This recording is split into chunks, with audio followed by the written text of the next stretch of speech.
de Lyon-Rhône-Alpes, il y a un village qui s'appelle le Chasselet, le village de Chasselet. C'est là-bas qu'on a mis ce qu'on appelle un grand cimetière qu'on a appelé le Tata sénégalais. C'est là-bas qu'on a enterré plus de 160 ou 170 180 personnes de tirailleurs sénégalais qui sont morts. Donc la majorité des Sénégalais. Nan leen def Allemands yi dañ leen jël doxloo leen pendant 2 ou 3 kilomètres yóbbu leen dans un espace vierge tiré si ñoom rey leen ñoom ñëpp bàyyi tubaab yi mais rey que les tirailleurs sénégalais ba pare les chars sont venus marcher sur eux parce qu'ils disent que c'est de la merde, c'est pas des humains. Ouais, c'est des Zenderman ou quelque chose comme ça. Il y a les mots allemands qui disent. Par chance, on a des photos de tout ça, parce qu'il y a eu un Allemand qui faisait des photos de ça, des Bakou quoi. Et on a réussi à avoir ces photos. Bon, demain, dans le Tata sénégalais, on te montre les photos, on te montre Gagné di ñëw di dox seen kaw et tout ça, etc.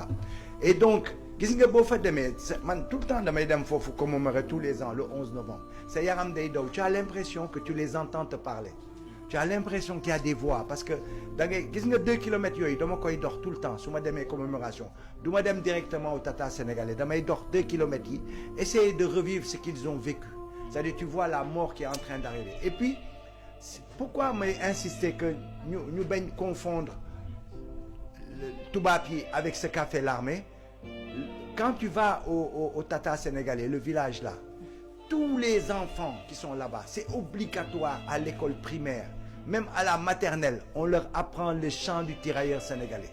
Gis nga boo ñëwee dans la commémoration ñun dañuy ñëw wax suñu doom yi pour leur apprendre ça dañuy rus sax parce que suñu doom yi xamuñu le chant des tirailleurs da ngay xool tubaab yi seen doom yi taxaw toog di chanter et puis di wax des gens qui sont venus de loin qui ne nous connaissent pas ni rien et qui sont venus nous défendre et qui sont là couchés xawma lan boo gisee poème yu lay jox mais c'est extra da ngay tu es ému tu vois que il fête ça. Pourquoi ñu koy fêter le 11 novembre?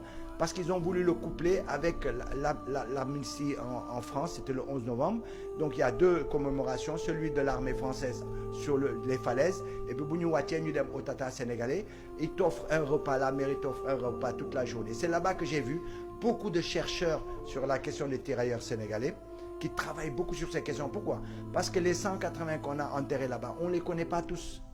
Et là, il en reste encore, je crois, une dizaine qui restent à connaître.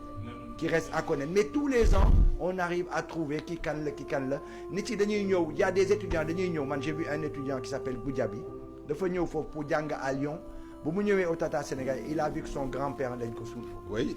Et son grand-père avait disparu de la Casamance mosuñu xam fu grand-père bi dem parce que grand-père bi dañ ko capturer pour yóbbu ko qui démontre bien que les gens sont pas venus le provoquer. Sa grand-mère ne voyait plus son grand-père jëkkëram quoi.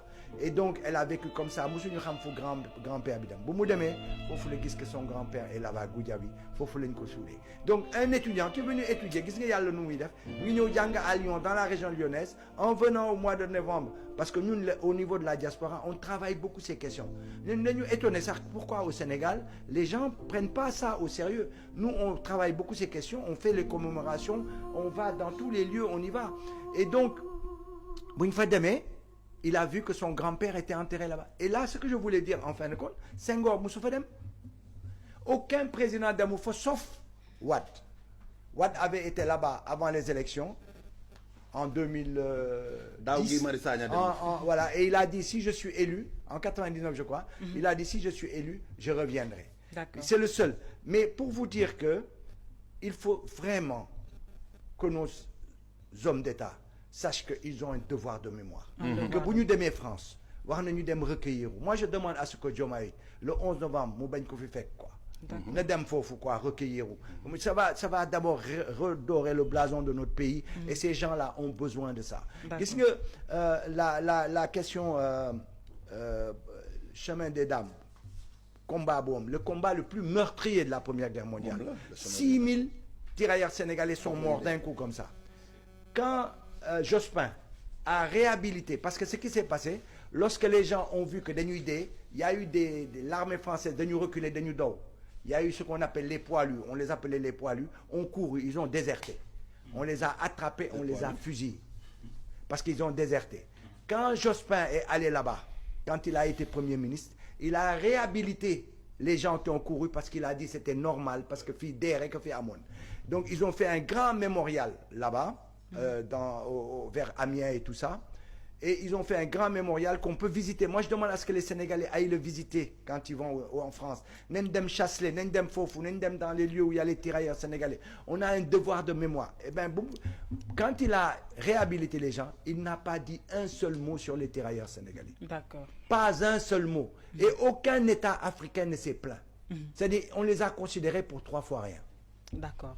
Donc moom monsieur Diouf l'heure a sonné pour que ñun ñu jël suñu histoire téeru ko suñu bopp parce que loo xam ne lañ ñu ko nëbb mu umpuñu ba nga xamante ne tey li fi benn wax ak Guèye ñu bëri umpale woon nañ ko alors que ñun ñooy les concernés.